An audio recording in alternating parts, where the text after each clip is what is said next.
नमस्कार प्यारे अध्यापकों, क्योंकि आप बच्चे नहीं हो, आप अध्यापक हो। आप कुछ तो बच्चों के पापा है, आप में से कुछ मम्मियां भी है। कुछ बच्चे को पास में बिठा के मम्मियां देख रही है और पापा तो शायद ही देख रहे होंगे बच्चे को रख के। तो 14 लाख फॉर्म भरे गए हैं और पद जो है वो हो सकता है बढ़ भी जाए। और मोटिवेशन यही है, आपको तो एक पद चाहिए। वो डायलॉग जो बड़े पुराने समय से चला आ रहा है वही आप पे मार रहे हैं। लेकिन सीधी सी बात, ये सबको एक एक पद चाहिए। भाई दो दो पद लेके कोई क्या करेगा? तो आपको भी एक चाहिए, सब 14 लाख को एक एक पद ही चाहिए।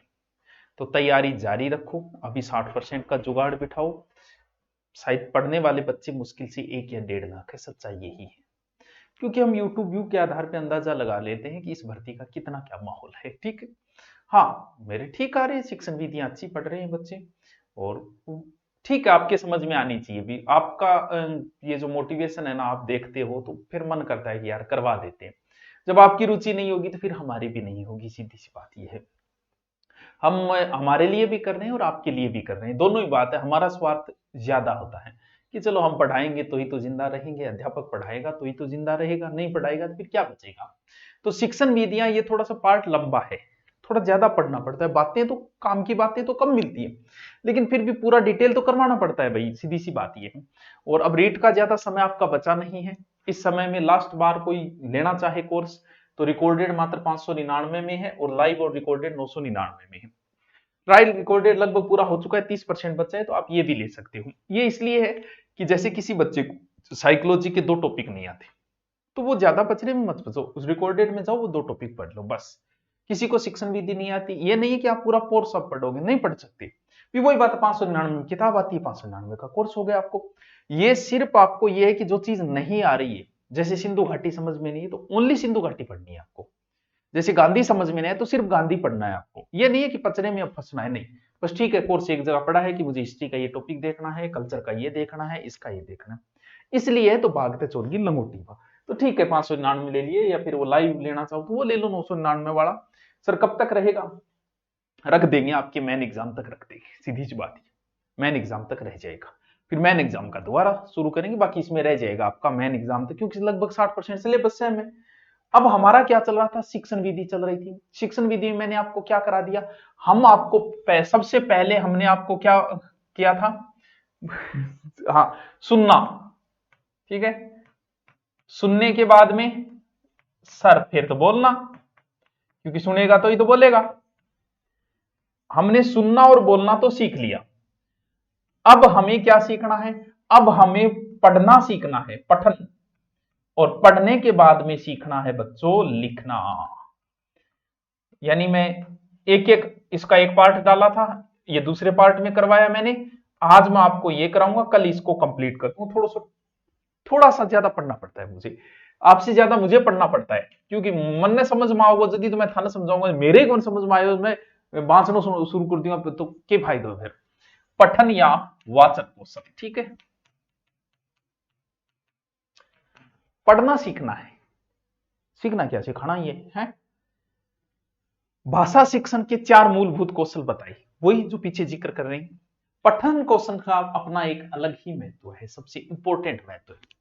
अंग्रेजी का शब्द है रीडिंग से बना हुआ है, REDING। हिंदी में इसे हम कई बार पठन बोल देते हैं, कई बार वाचन बोल देते हैं। पठन या वाचन, दोनों ही शब्द काम में ले लेते हैं इसको। लेकिन वैसे देखें तो इन दोनों शब्दों में भेद है वत्स, हे गुरुजनों, इनमें भेद है।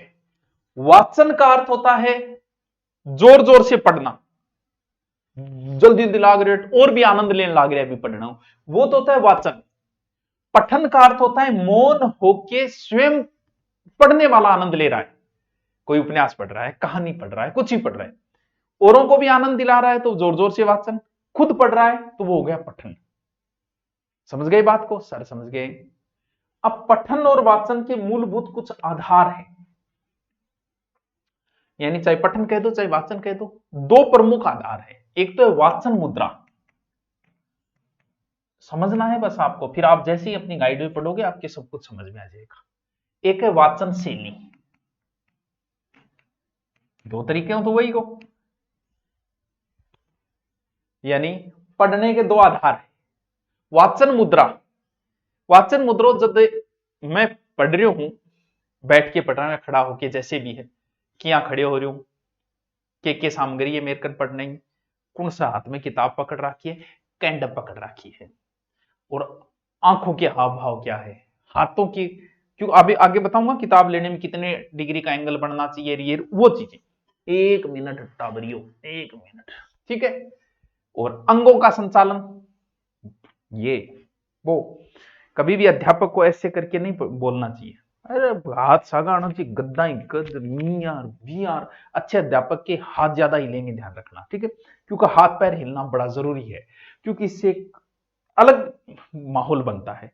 ऐसे खड़े हो गए हैं शिवा में श्रीमान गवर्नमेंट सीनियर सेकेंडरी स्कूल। वाचन शैली, वाचन शैली का अर्थ होता है हमारा से होता है कि भाव के अनुसार उतार चढ़ाव, कहां धीरे बोलना है, कहां जोर से बोलना है। महाराणा प्रताप ने कहा, तो कहां जोर देना है, कहां धीरे बोलना है, वो भाषा में उतार चढ़ाव हर अध्यापक के होना चाहिए, आपके भी होना चाहिए। आप पढ़ाओ, आप जिससे पढ़ रहे हो उस अध्यापक की शैली भी कभी बराबर नहीं। बराबर होने का मतलब समझ गए, आप जिंदा ही तब तक हो जब तक आपके ऊपर नीचे ग्राफ चल रहा है।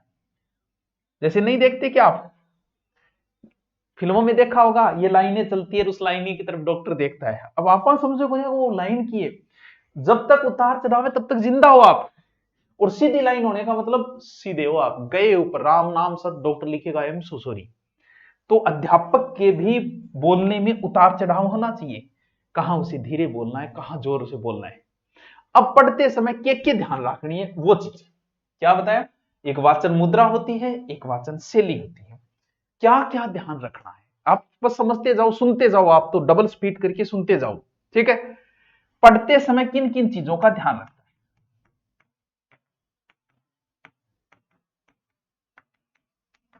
ठीक है, ठीक है, ठीक है, आगे चल मास्टर। देखो, आपकी आंखें, तेरी आंखें हैं मधुशाला, हाँ, कितने जहां से गए और कितने जाएंगे, कातिल है तुम्हारी निगाहें, हम इन्हें सजा दिलवाएंगे।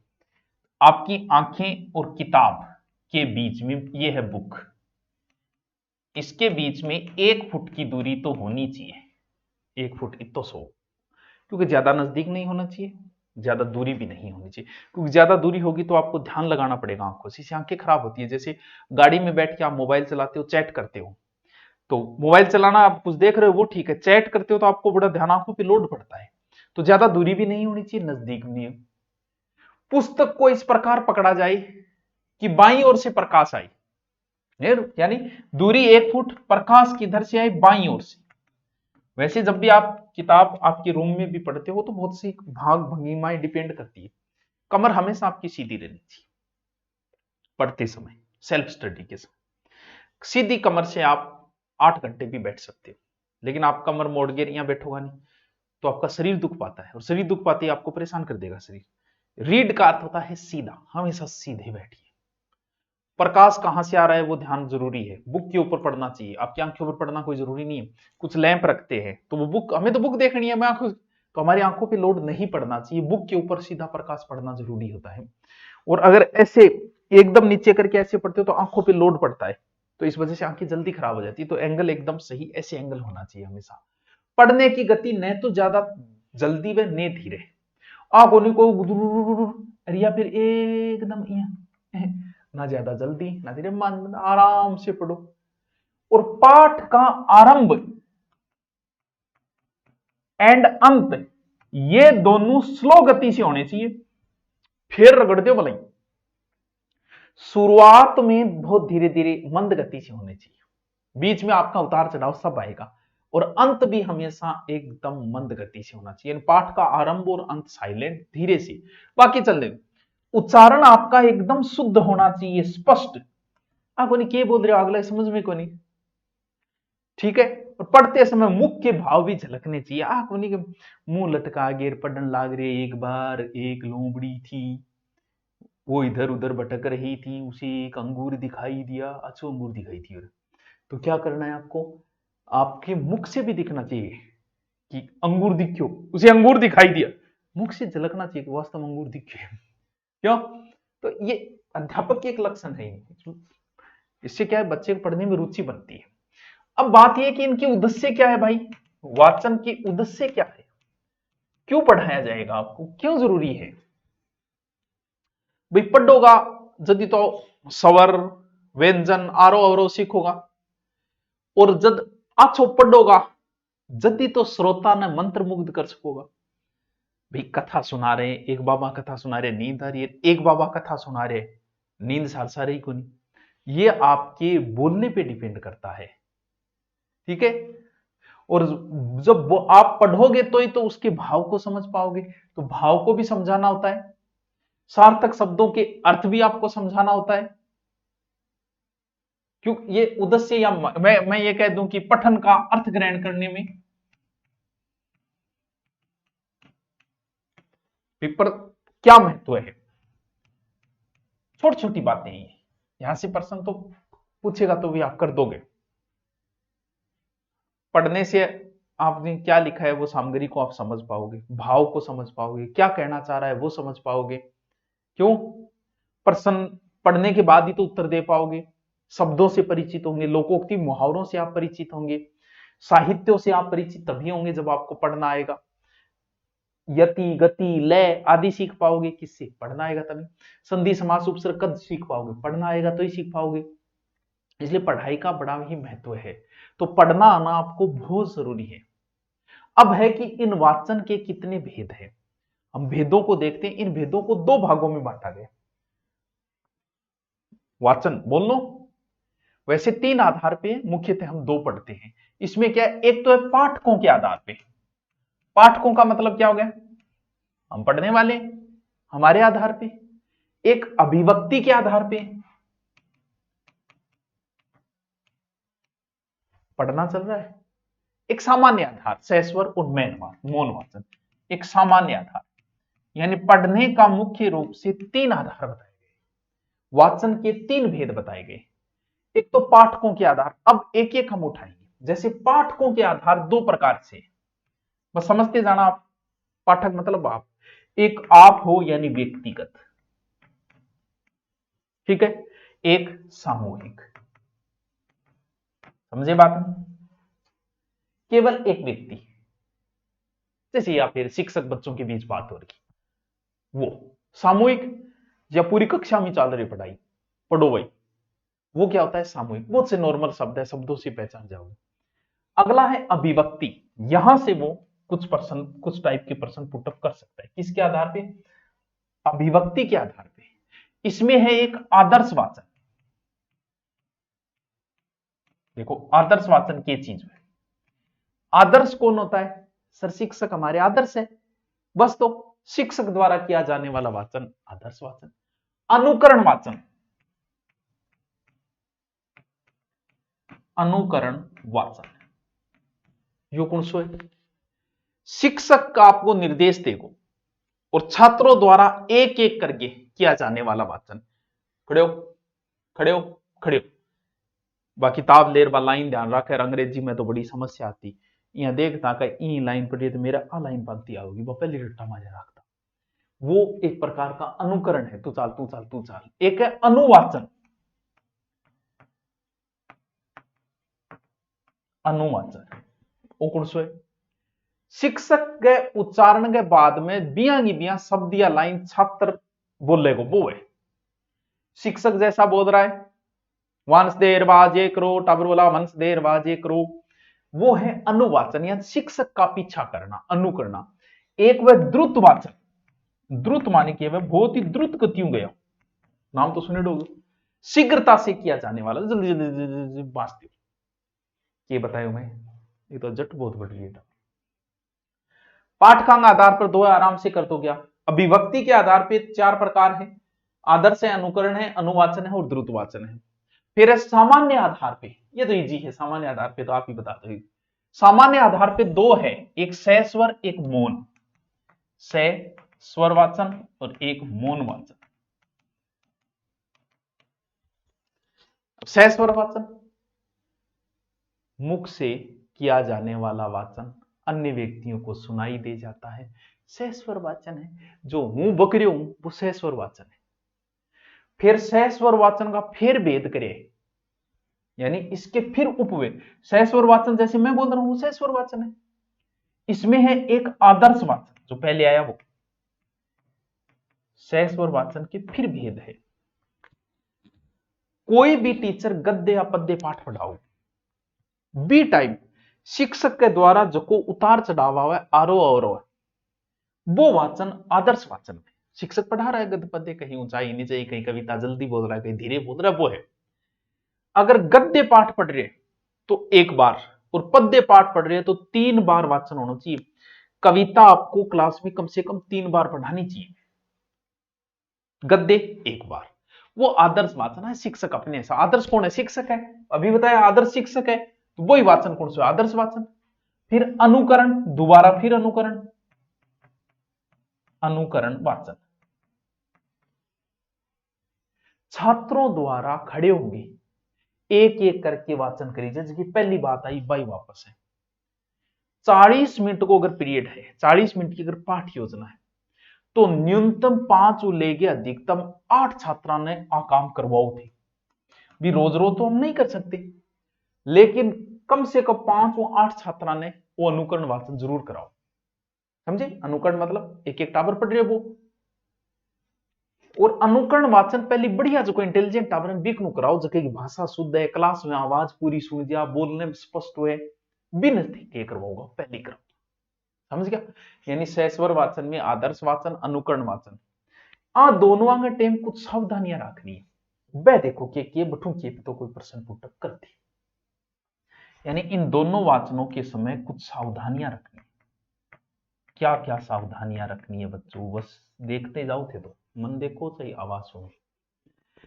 ये वाचन हमेशा सहस्वर वाचन खड़े होके किया। आने गुरुजी मैं बैठे बैठे आवाज दू मरू, खड़े होके, यानी हमेशा खड़े होके होना चाहिए क्लास में। चाहे टीचर है, टीचर भी हमेशा खड़े होके होना चाहिए। पुस्तक किस हाथ में होनी चाहिए? बाएं हाथ में। पुस्तक हमेशा बाएं हाथ में, ध्यान रखनी है। आंख और पुस्तक की दूरी 1 फुट 12 इंच या 30 सेंटीमीटर, जो भी ठीक है। पुस्तक सीधी हथेली पर 45 डिग्री को कोण बनाते, आंख को नहीं पढ़ना यार, 45 डिग्री का कोण बनाते हुए पुस्तक पकड़ी जानी चाहिए। अटू कई बार की वैसे अगलो प्रश्न पूछ लेनी, थोड़ी समस्या बन जाए आपने। पुस्तक पकड़ते समय कोण नहीं, हाथ के कोण को सही स्थिति में 135 डिग्री लगभग, और आरोह अवरोह पूर्वक होनी चाहिए। ध्यान में रहे जी, ध्यान में रहे जी। पुस्तक सीधी हथेली 45 डिग्री का कोण बनाते हुए, कितना डिग्री बना वो थे देख लिया, कोण हीरो 135 डिग्री के हिसाब से, ठीक। अगला है फिर समवेत वाचन। समवेत वाचन के में समवेत को मतलब हुआ सगड़ा, ऑल टू जेड, सारा टावरांगो एक साथ किया जाने वाला समवेत वाचन होता है। ये केवल गद्य में, सॉरी केवल पद्य जो है ना, कविता पाठ में ही करवाया जाता है। कविता एक सागे टावरा, गद्य को एक सागे के बात से, तो कविता एक सागे, और गद्य अगर है, क्योंकि पद्य मतलब समझ गया जिसमें पद हो, यानी कविता। कविता तो सागे पढ़वा दे टावरा ने, खूब लड़ी मर्दानी हंसी और एक सागे हो जाए। लेकिन गद्य, गद्य में ज्यादातर मौन वाचन चलता है। आराम बटोरा कहानी, आगो ने कहानी रोड़ो मचा देगा। क्यों? क्योंकि कहानी में बच्चा एक साथ नहीं चल सकता।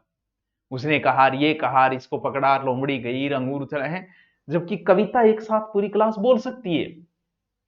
और समवेत वाचन जो है वो प्राथमिक कक्षाओं के लिए बहुत ही बढ़िया चीज है।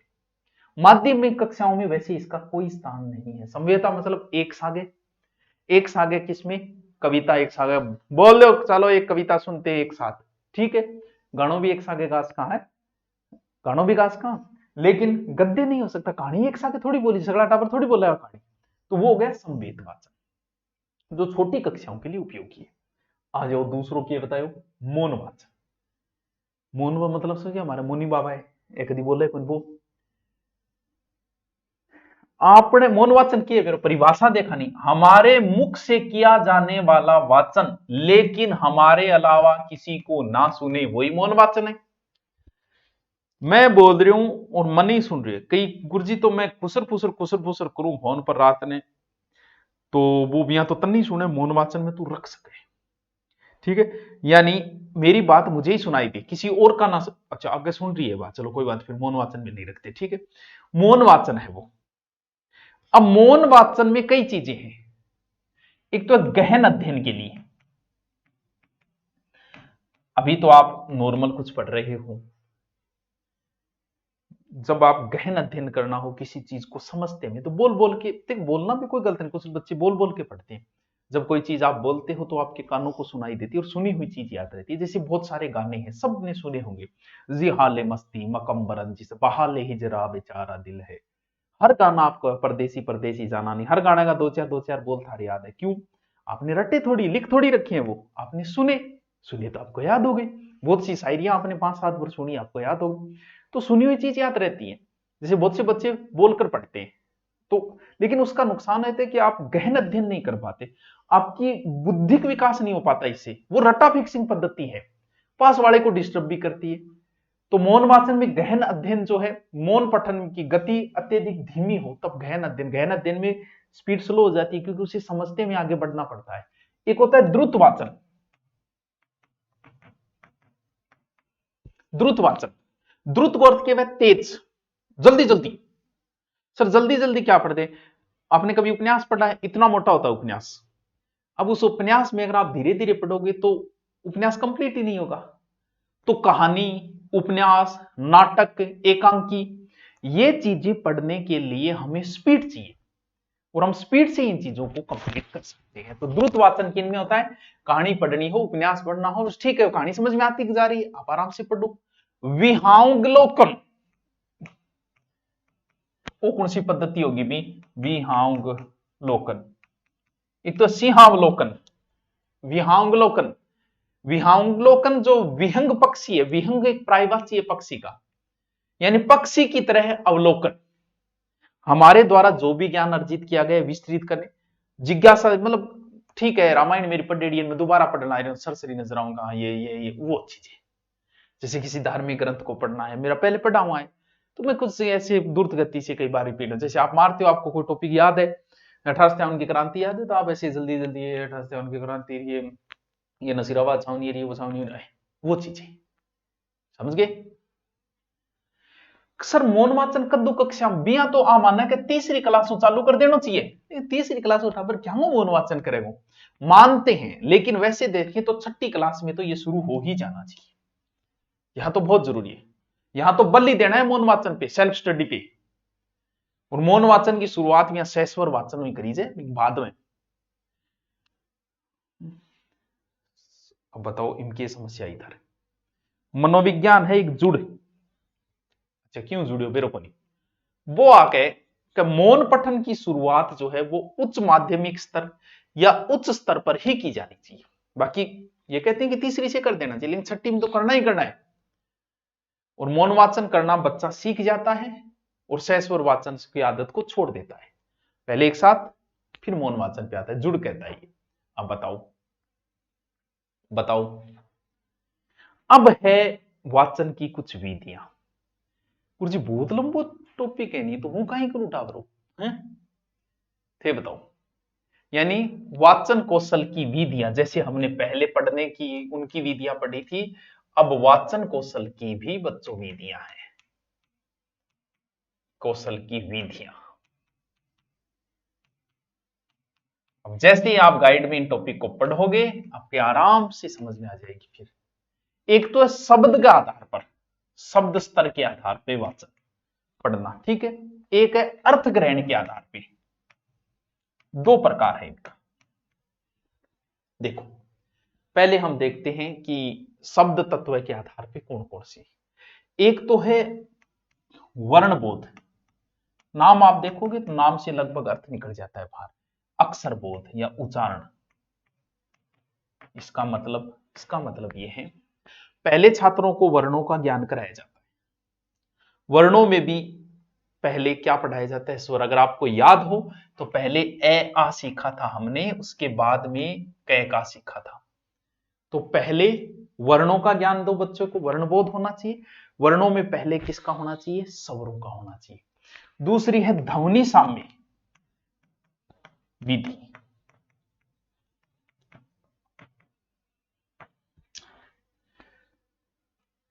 ध्वनि का बच्चे को पता होना चाहिए। पहले सेम ध्वनि वाले साथ में पढ़ाओ, जैसे राम नाम काम साम, गरम धरम चरम, यानी केला ठेला मेला रेला।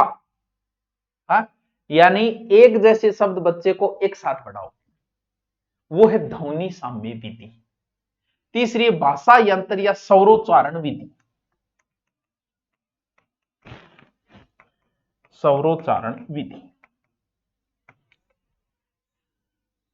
अक्सर जो भी है ये शब्दों को उनकी स्वर ध्वनि के अनुसार पढ़ाया जाता है। ठीक है, कैसे? बारखड़ी, कै का की कू के कई को कंके, वो होता है स्वरोच्चारण। सारे स्वरों की अब कर दो उच्चारण, कै का की ख खा कू बैची जा। ये तो है शब्दों के आधार पे। अगला है अर्थ ग्रहण के आधार पे। वो देखते हैं अर्थ ग्रहण के आधार पे कई बार प्रश्न पुटअप बंदा कर भी ले। हूं तो सागे सागे लिख रही हूं, थारे समझ में आ रही है को नहीं आ रही वो तो थे जानो भाई, मन की करो। नंबर एक, अब अर्थ को ग्रहण करना है। शब्द तो सीख लिया, अब अर्थ ग्रहण करना है शब्दों का। इसे हम कहेंगे, पहली विधि है देखो कहो विधि। देखो कहो विधि, यहां से कई बार प्रश्न तब कर लेता है, या शब्द विधि कह सका, पद विधि कह सका। ठीक है, देखो कोई भी शब्द है उससे संबंधित चित्र दिखाया जाता है और उस शब्द का ज्ञान करवाया जाता है। चित्र के नीचे वस्तु का नाम लिखा होगा। वो कौन सी विधि है? देखो कहो विधि। धीरे धीरे सीख जाता है बच्चा इनसे, बाकी थोड़ी लेंथ हर चीज का नहीं करवाया जा सकता। वाक्य विधि,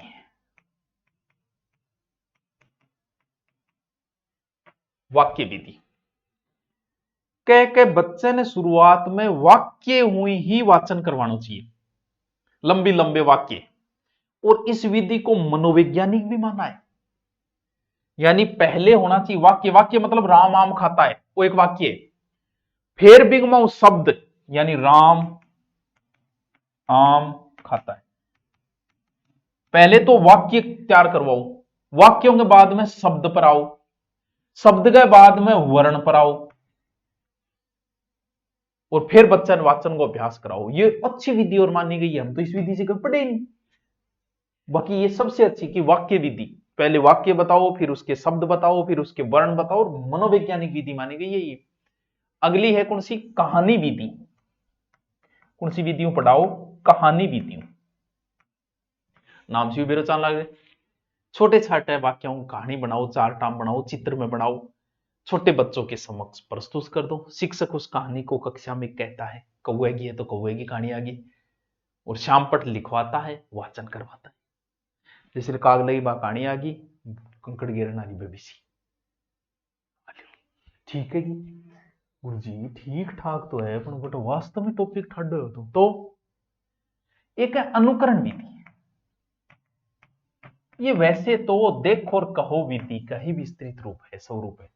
अध्यापक एक एक शब्द जो है वो बालकों के सम्मुख कहता है और छात्र उसे दूर आते जाते हैं। अनुकरण का मतलब होता है नकल करना, पीछा करना। एक है संपर्क विधि। संपर्क करियो मारिया मोंटेसरी, नाम पहले आइडो है मोंटेसरी। ये विधि इसी ने दी थी। प्रचारण ही करियो। पहले बालकों को चित्र वस्तु आदि दिखाई, परिचित कराई जाए, उनकी वस्तुओं को फिर कार्ड रखे जाते हैं, फिर कार्डों को आपस में मिला दिया जाता है, फिर बच्चे से कहा जाता है कि आन मिलान कर। वो भी पढ़ाने की एक विधि है। बस बताओ बताओ, ये कौन समझ में आया? यहां तक नहीं आया क्या? बताओगे? अच्छा बताओगा तो क्या हो, तो रिकॉर्डेड है। सामूहिक वाचन में दो ज्यादा सदस्य, 13-14 वर्ष की बालक में आप सामूहिक वाचन बालकों के लिए किया जा सकता है। मौन वाचन से फायदा क्या है अगर पता है? चुपचाप हम बिना आवाज पढ़ लेते हैं, हमारी सेल्फ स्टडी का विकास होता है। महत्व क्या है मौन वाचन का?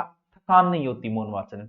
आप बोलोगे तो इससे एनर्जी लगती है बच्चों, बोल बोल के पढ़ने वाला को भूख भी ज्यादा लगती है, उसके पास में चिप्स चाहिए दिन। तो मौन वाचन से आपको थकान नहीं आती, क्योंकि शरीर को वैसे काम नहीं करना पड़ता, सिर्फ दिमाग को काम करना पड़ता है। बोलो, अब मैं बोल रहा हूं तो थकान आएगी भैया, मैं कितनी देर बोल पाऊंगा। और मौन वाचन से नेत्र और मस्तिष्क एक्टिव रहता है, थकान कम आती है, और आप समय पे एकाग्रचित होकर पढ़ सकते हो। और बीच के टेम अवकाश को सदुपयोग लेख को, समय की बहुत बचत है मौन वाचन, अनुशासन पनपता है मौन वाचन से, चिंतन करने की शक्ति बढ़ती है मौन वाचन से, और सेल्फ स्टडी में आपकी रुचि पैदा होती है किससे? मौन वाचन से। तो मौन वाचन इज बेस्ट वाचन, समझ गए आपके लिए। अब बताओ, एक और बच्चे टावरो पंगो ले तो लियो, मैं शिक्षण विधि पढ़ू करा लूंगा, ठीक है, जरा सा साथ तुम दो, फिर देखो। चलो, थैंक यू, बता देना कैसा लगा।